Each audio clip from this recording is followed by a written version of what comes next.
I call this gentleman with respect, a tenant from hell.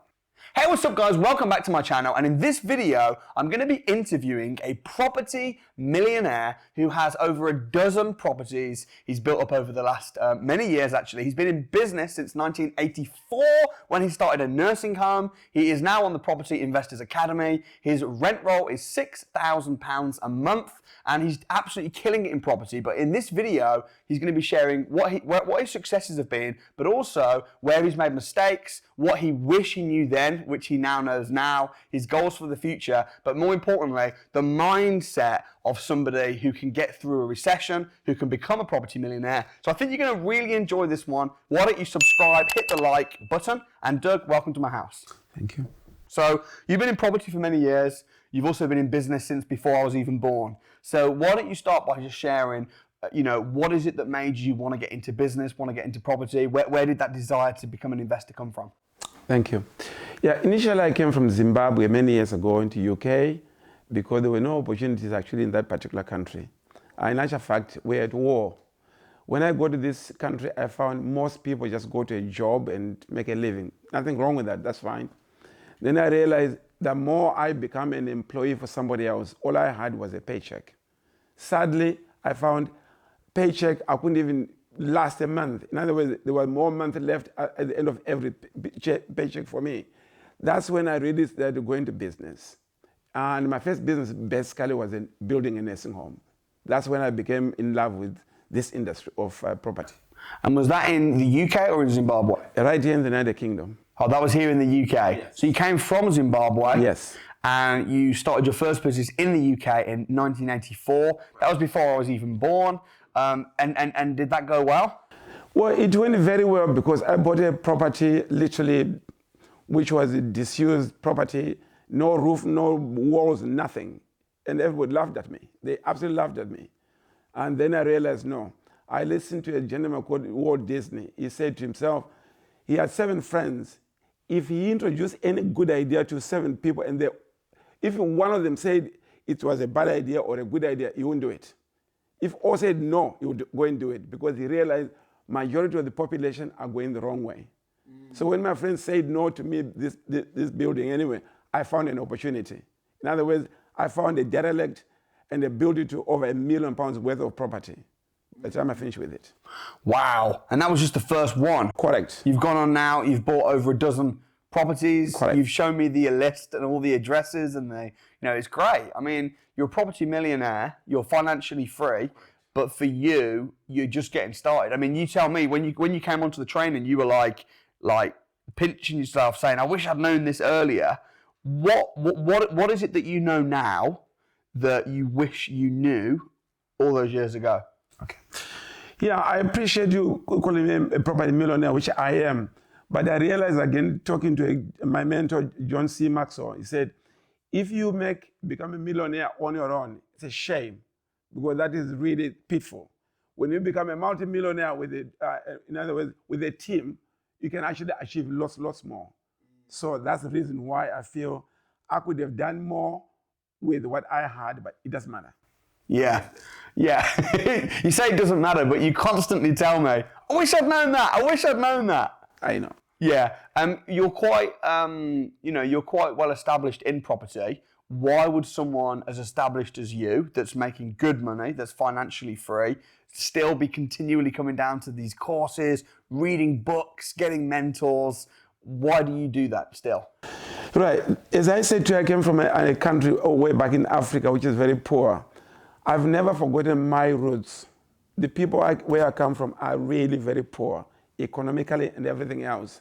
And I realized I'm one of those people who should go back, not physically, but go back and help my people. I'll give you an example. People are drinking dirty water, which means it's killing a lot of people through bilharzia, other diseases anyway. And again, there's no electricity, which means there's no functionality in terms of people being creative. There's nothing like that. So I think I owe it to my family back home to do what I could here, then go back home and help my people. And I think it's probably that motivation, that why power that kind of keeps you so hungry. Because, I can be in a room with 100 people and most of the guys in the room have got no properties. they're not making any money from property. Maybe it's a free seminar. You're there on the front row. You're more motivated than nearly everybody else, but you've already got £1 million property. In fact, much more than that. but you're still hungry, and I think that's probably because you've got a strong why. How important do you think having a reason is in this business? Yeah, to me, it's everything. It really is everything. Why do I say that? The energy I get today is more than I've ever had before, especially now that I found an opportunity with the Samuel Leeds organization. I can see the opportunity. I can see what the people have produced. I can see what I could do with more to help other people. My life is okay now. But to help those people, which I've got really strong passion for, nothing is too much for me to go and do that. And why do you think property? Because I know you've had several businesses, and you recently kind of came to the conclusion that property is the most lucrative, right? You've got a network marketing business, which is going really well. You've had several businesses. You've had your nursing home, but you recently said to me, if I put all my attention on property, because that's what's bringing in the most money anyway, if you put more attention into that, then you think that that's probably the smartest way forward. What is it about property that you think is so lucrative and you enjoy so much? Well, there are about three things really with properties. Number one is this passion to see how much I can excel, because right now I feel I'm nowhere near to my potential, nowhere near. Number two, getting to see what's available right now. It means by me succeeding, I'm going to touch a lot of other people as well to succeed. I really believe in win-win situation. And number three, it just really means at the moment I'm not using all the energy, whether mentally or physically, that God has given me anyway to achieve. So it's my ambition really that I'm just at the beginning. So you think property, there's scope to scale it and grow it big? 100%. Yeah, I think I'd agree with that. And there's some businesses that have almost got a capacity, whereas property, if you look on the Sunday Times rich list, that's what everyone's doing. That's where they're putting their money in. I mean, I know a lot of people that have got a business, the business is successful, and then they start investing into property, and then the property business massively overtakes the business. That happens all the time in business. Another interesting thing is, how did we connect? Because I know you saw Evan's video. Talk to me a little bit about that. Right. For me, really, my connection was an accident. I don't know what. I was just watching on YouTube, and I saw this gentleman with Evans, somebody I've had some dealings with before, and I thought, what's this guy doing? In actual fact, in my last network marketing, he was like somebody I was teaching, whatever we were doing.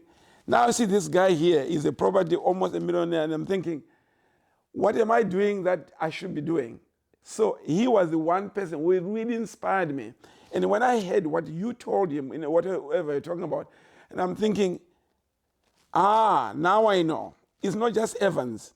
It's what tool is he using? Who is the teacher? Who is guiding him?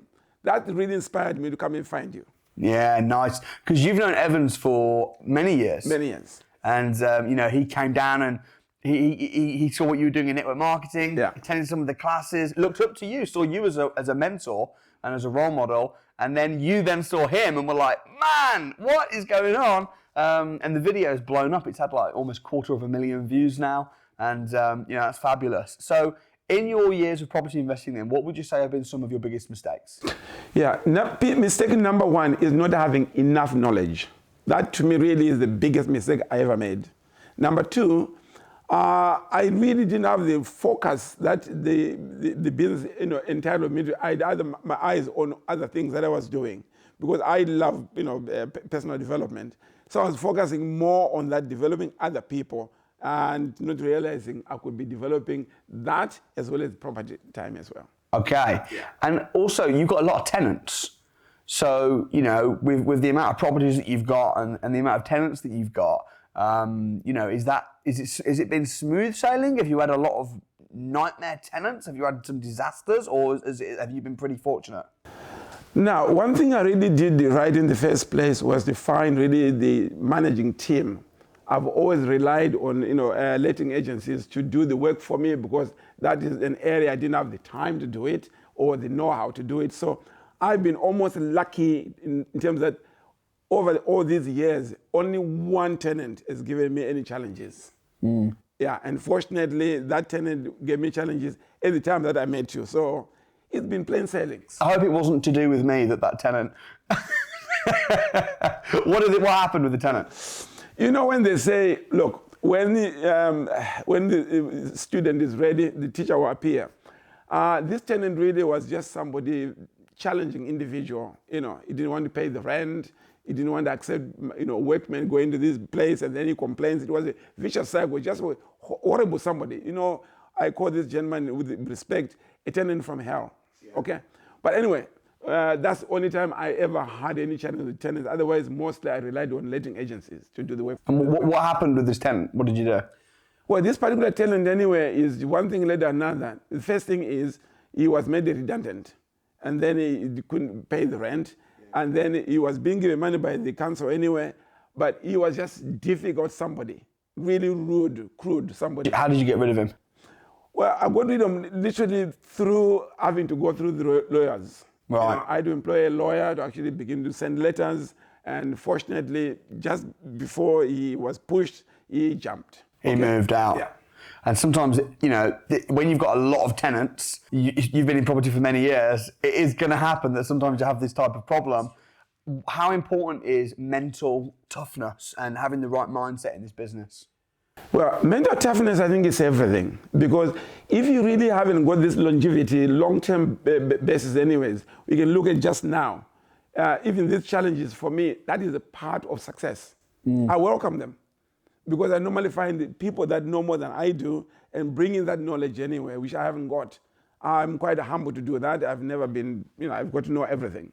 So bringing in the experts has always been my channel of success. That's really, really interesting that you say that. So it's important to have a good team around you. I guess with property, you need a good management company, which you've had, and also solicitors, accountants. What would you say if you were advising yourself from, say, 20 years ago?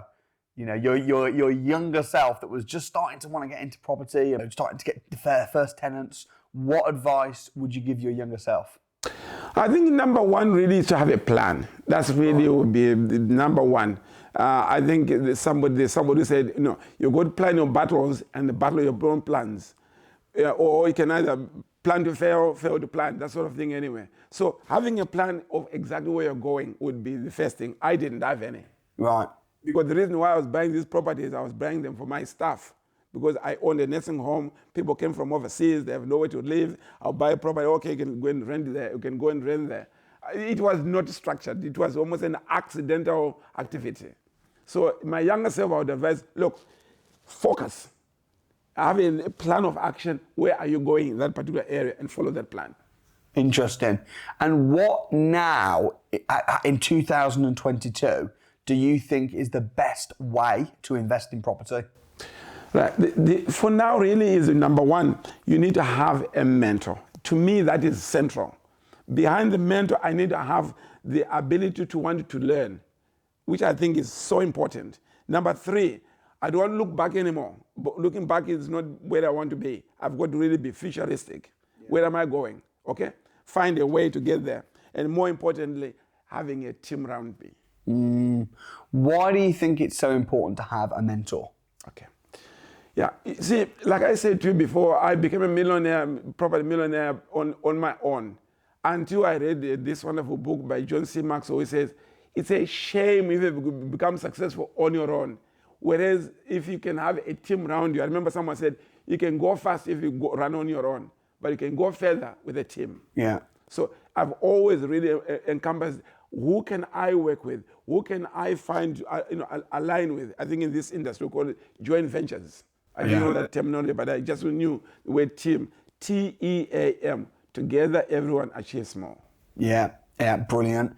And when did you get your first mentor? When did you start actively? When did you have this switch that was, I've bought all these houses, but I've just done it on my own, without a strategy, without a plan. I've left money on the table. I haven't got the returns that I would have got if I'd have been more strategic. When did you come to the conclusion that I need to start, instead of paying for my mistakes and leaving money on the table, I should put a little bit of money into my education? When did that happen? Yeah, I think the realization came way back. One of my first properties, 2007. I actually bought a off plan. And this particular group of people actually sent me to do the what I can go, the online education. We went for training. This cost me £6,000. I was disgruntled by what I got for my £6,000. Therefore, I gave up all that learning until, like I say, I came to the realization that I've got all these properties here, and what can I do with them? There's a lot I want to do, but there's no another way I can have a leverage but in the property way. That's the time that I was very fortunate to really meet up with your organization. So do you think that bad experience of the training program, which you felt under-delivered, do you think that kind of put you off doing any property education? Putting me off, I think, is an understatement. Because I've spent so much time, because to me, it's not about the money I spend, it's the value I get on my investment. Yeah. Nothing's for free. I didn't mind paying £6,000 anyway then, but what I got for £6,000, there was no support, there was nothing, it was just like falling off a cliff. And that really put me off. That's why I value when I met up with you, with everything that you do for us. I said to myself, is this for real? Is Samuel just being pretentious? Now I know it's for real. That's why I'm here in your organization. When you first came to an event and I sold the academy and I said you get unlimited mentoring, you get all the, did you think, really? No offense, it was just too good to be true. Yeah. From my previous experiences. And then as I begin to stay on the training and I begin to see success upon success upon success, I'm thinking, those people don't look anything different from me. I'm not better than anybody else, but nobody's better than me. There must be something on this channel. Where are they learning from? That's the reason why I began to nudge into and find out a bit more information. So when did you join the academy? About 2-3 months ago? 4 weeks ago, actually, in January. Oh, wow. So not long. No. Just been a month. Exactly. And you've obviously met a lot of other people. Yes. How's your first month been? The first month has been absolutely a discovery, learning, because although I've come to other trainings like the crash courses anyway, now I'm just beginning to put everything my ducks in a row to understand really each strategy has got a place to play. Because I was so confused until you said to us, we can reach out to other people. I remember talking to Tony, Mr. Tony Crook. He really was a guy he helped me a lot. Doug, you're looking at too many things, okay? He told me about an example about a lion. If you ever got a lion, with a lion, you get a chair. A lion will be looking at those 4 legs anyway. It won't know which one to attack. So that's what I was doing here. All these strategies were just too many for me. And Tony said, find one and focus on that. Yeah, that's great. Focus is really important. And also, as you've said, the thing you've kept saying over and over is have a plan, have a plan, have a plan. And courses are great, property training courses. But I think it's also really important, as you say, to have a mentor, to have somebody that can guide you and walk you through where you are, where you want to go. And every strategy is just a tool, really, isn't it, to unlock your next step in your journey. So what's next then? So after all your experience in business and property, now being part of the academy, and I know you only joined the academy a month ago, but you've been coming to the courses for the last few months. You've been in the community for a lot longer than a month. So what's next then? What's the plan for you this year? Yeah, well, the plan this year really is to really, again, sit down with my mentors to have a look at what I've got way forward so that we can begin to restructure. What I have is not where I want to be. There's a lot of potential with the type of properties I've got, but I've put the wrong strategy into these properties. In other words, it's on a singlet, okay, which is okay, but that's not where I want to be. Yeah. So I want to re-strategize all my systems anyway here. What's one of the biggest things that you've learned over the last month? Where do I start from? Anyway, I'll go ahead. Now, number one, I learned that the mentorship is for real. However, to have a tool and not use it, you become a fool. Mm-hmm. So it's important I utilize the access, have the access of the tools that you have given us. We've got all the online, we've got all literally the books. We've also got the actual, live, shows as well. I want to make sure I can really utilize every single one of those things, but more importantly, learn with a mentor guiding me.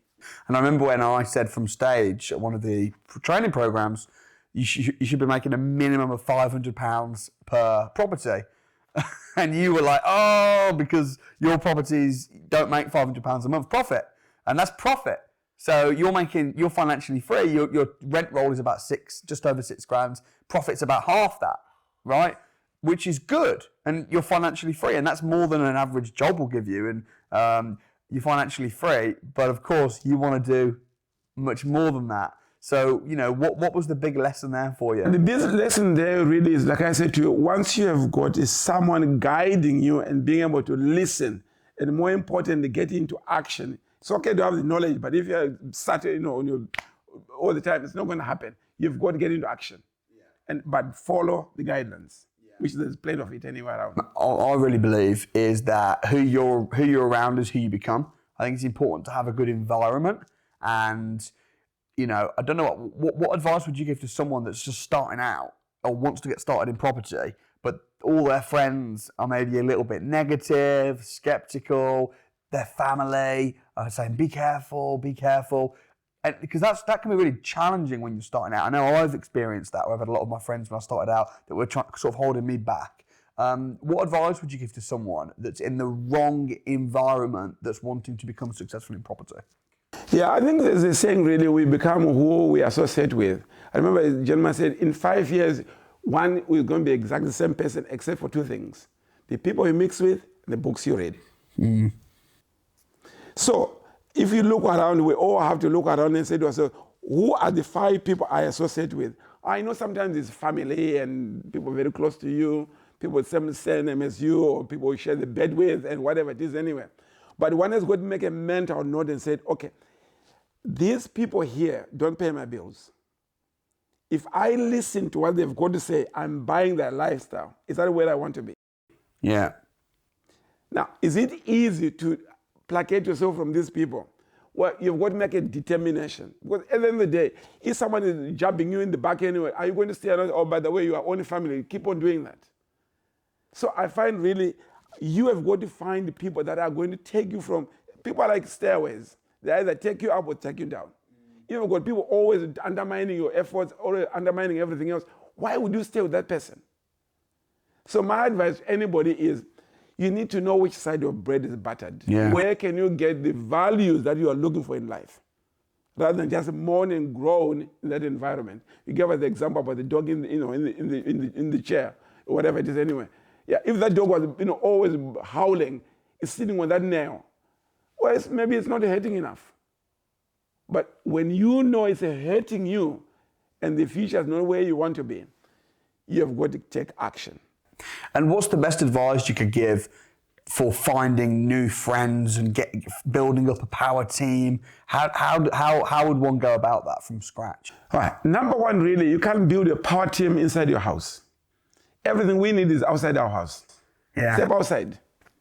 Yeah, find, for example, clubs, social clubs, or find some interest for yourself, whether it's stamp collecting or knitting or building or whatever it is anyway. Find people that share the same values and interests like you. Don't be pretentious, because if you pretend to like that particular association, it's going to show that your heart is not in it. Yeah. Find something that you like, and in there you're going to find people that will inspire you really to the next step in your own life. How important, you mentioned about the people you hang around with and the books you read, how important has reading been as part of your success? Right. This to me really, I'm almost obsessed about reading. Why is that? Because I'm a Christian. I'm not trying to teach anybody the Bible, but in there it says really, read, and whatever you read can be left for other people behind you to look at. Because when you read books, the people that are writing this book, the professionals, by the way, they spend years researching that book. Mm. How much does it cost you? Pennies. Yeah. Someone's life's worth. All you need to do is read it. Look, no one is actually saying to you, you're going to do everything else in that book. No, find the things that are going to help you. Yeah. And to me, that's one of the most important things to read. I guess, yeah, when someone pours their whole life experiences into a book, to not read that would be crazy, really. So you've read a lot of books. What are some of the best books that you've read over the years? Some of the books I've read, really people like Robert Kiyosaki, I think most of us have read that, Rich Dad, Poor Dad. Yeah, I wrote another book, Cash Flow Quadrant, which is good. And then on the other side, really, we got people like Napoleon Hill, Think and Grow Rich. Yeah, classic. There's a book, again, 17 principles in there. And each principle is helping you, even how you associate with people, how to think, how to take initiative. It's teaching you all that. And another book I love really is by John C. Maxwell. He is a leadership guru. Why is that important? Because some of us really, we have almost reached a ceiling in what we think we can do. But as long as we reach that ceiling, we give up on that. Only to realize, he said, no, don't do that. The law of the lead is saying, you have not maximized exactly what you need to learn. Find someone who knows more than you do, they lift you up. Yeah. Another book, again, which is read by Dale Carnegie, How to Win Friends and Influence People, which, again, you've recommended to me. To me, really, it's so important to go out there and mix with other human beings. But more importantly today, I'm not just saying this because I'm here, and please take it as a compliment. I've never met anybody in my life of reading, I've been a teacher for many years, somebody who lives the books like you do. Whenever you're talking, I can almost see the book that you're talking about. You are somebody, I really, really, from the bottom of my heart, admire you. You are a very well-read person, okay? And it comes out almost in every lecture. I can see the book that you're talking about, not by name, but just bring out the quotations or bring out the information. So reading to me is everything. Because we know leaders are readers. Right. And readers are leaders. Yeah. Without that, for me, I think I wouldn't be where I am today. Damn, Doug, you've made me want to just stop and go read a book right now, you know? But it's so true. And some of the books you name are absolute classics. How to Win Friends and Influence People by Dale Carnegie. Another one is The 7 Habits of Highly Effective People. I know you've read it. And that's the thing. It's if you're in a room with people that are self-made millionaires, guaranteed they've all read the same books. You know, they've all read the same books. And they're also, then they're in circles with other winners, because who you're around is ultimately who you'll become. So, okay, so with property specifically then, when you're buying a property, how do you know whether a deal is a good deal or not? And this is what I'm now learning now. Number one, what is a good deal? Number one, first thing is really it's going to be a win-win situation for me and the person I'm buying from. Two, it has got to make sense. Yeah, what am I looking for? I'm looking for, to create value. What value can I do or get any from that particular deal? So it's a deal with many facets. It's a win-win situation. Is it going to work for me? Am I going to get the income that I'm looking at? Yeah, nice. And I think that's so important to say about win-win, because it's not about trying to be cutthroat, and it's about actually, if someone's selling and they want a quick sale, they might be happy to drop the price, or it might be that there's value to be added, could turn it into flats, but the seller doesn't have the time or the inclination to do that. So you're buying it, you're adding value, and you're getting paid handsomely as a result. So what's your strongest reason? You mentioned about your passion to go back home and to give back and to help people that are less fortunate than many of us in the UK are, with hospitals and drinking water, which is really admirable. What are the other reasons? What's the reason that gives you such a fire to want to succeed and win in business? I think one thing I'm looking for is be a person of meaning or significance in life. Yes, not just me, I've got a car, I've got a house, I can go on holiday. To me, that's not what it's all about.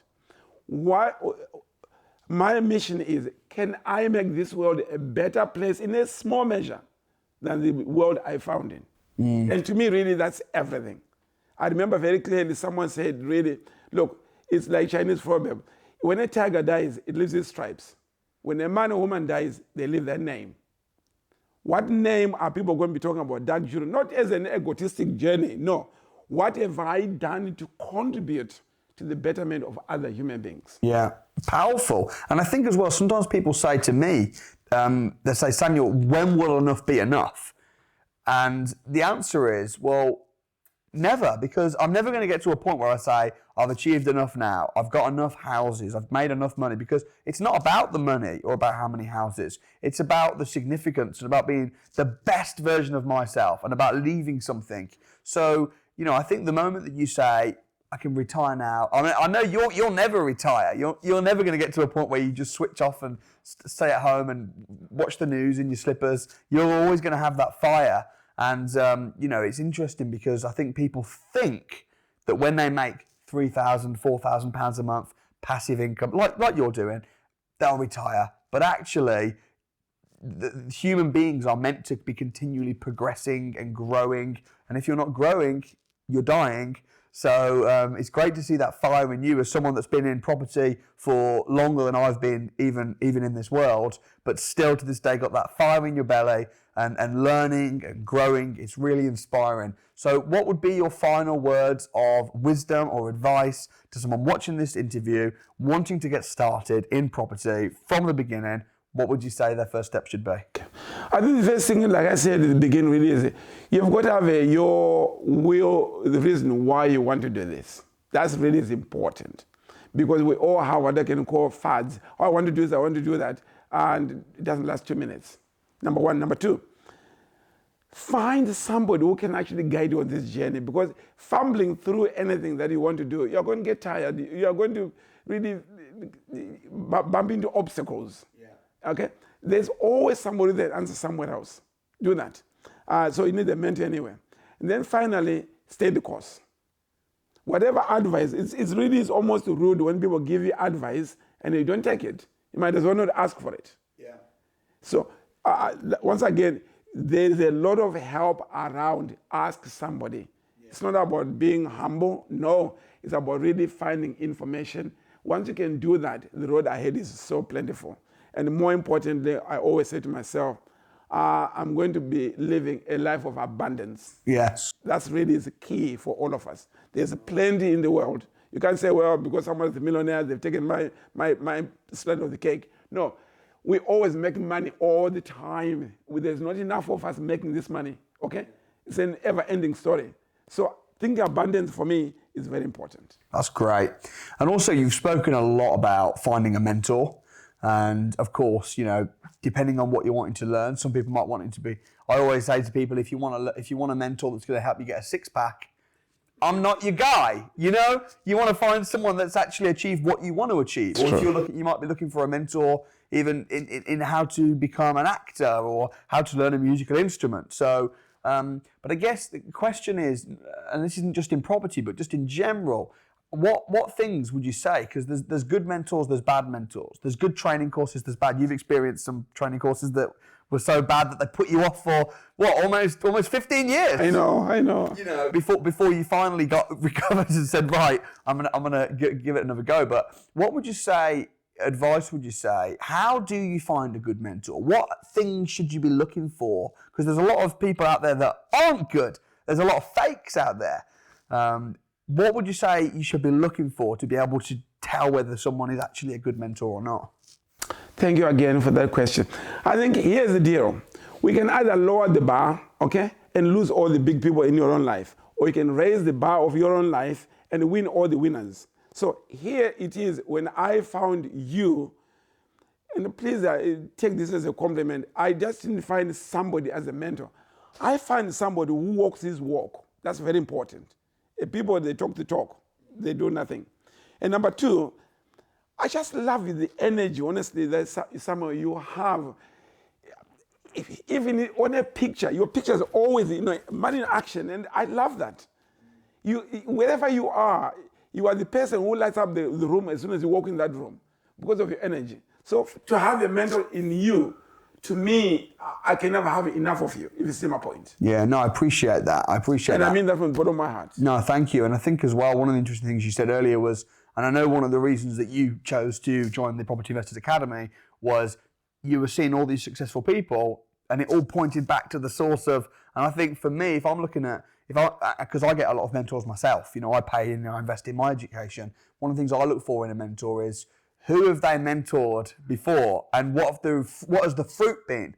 You can tell somebody according to their fruits, right? So if someone's saying, "Oh, I'm a mentor and I teach people," but they haven't actually really got many students, and it's like, well, where's the fruit? What am I gonna? Whereas if someone's got loads of mentors, like Grant Cardone, for instance. Grant Cardone, loads of people have been impacted, have been touched, have been through his training, and as a result, there's fruit. And I think the same with Robert Kiyosaki. You know, how many people have read Rich Dad Poor Dad and have credited that book? Even myself have said it was Rich Dad Poor Dad. So to say, oh, well, Rich Dad Poor Dad's a terrible book, it's like, well, no, because there's fruit from the book. There's millions of people across the world that have become financially independent and have credited that book as the beginning of the journey. So there's fruit from the book. So I think, you know, if someone's saying they're a mentor, they've got a course, I would be saying, where is the fruit? Where are the students that have succeeded as a result of that course or that book or that seminar or that teacher?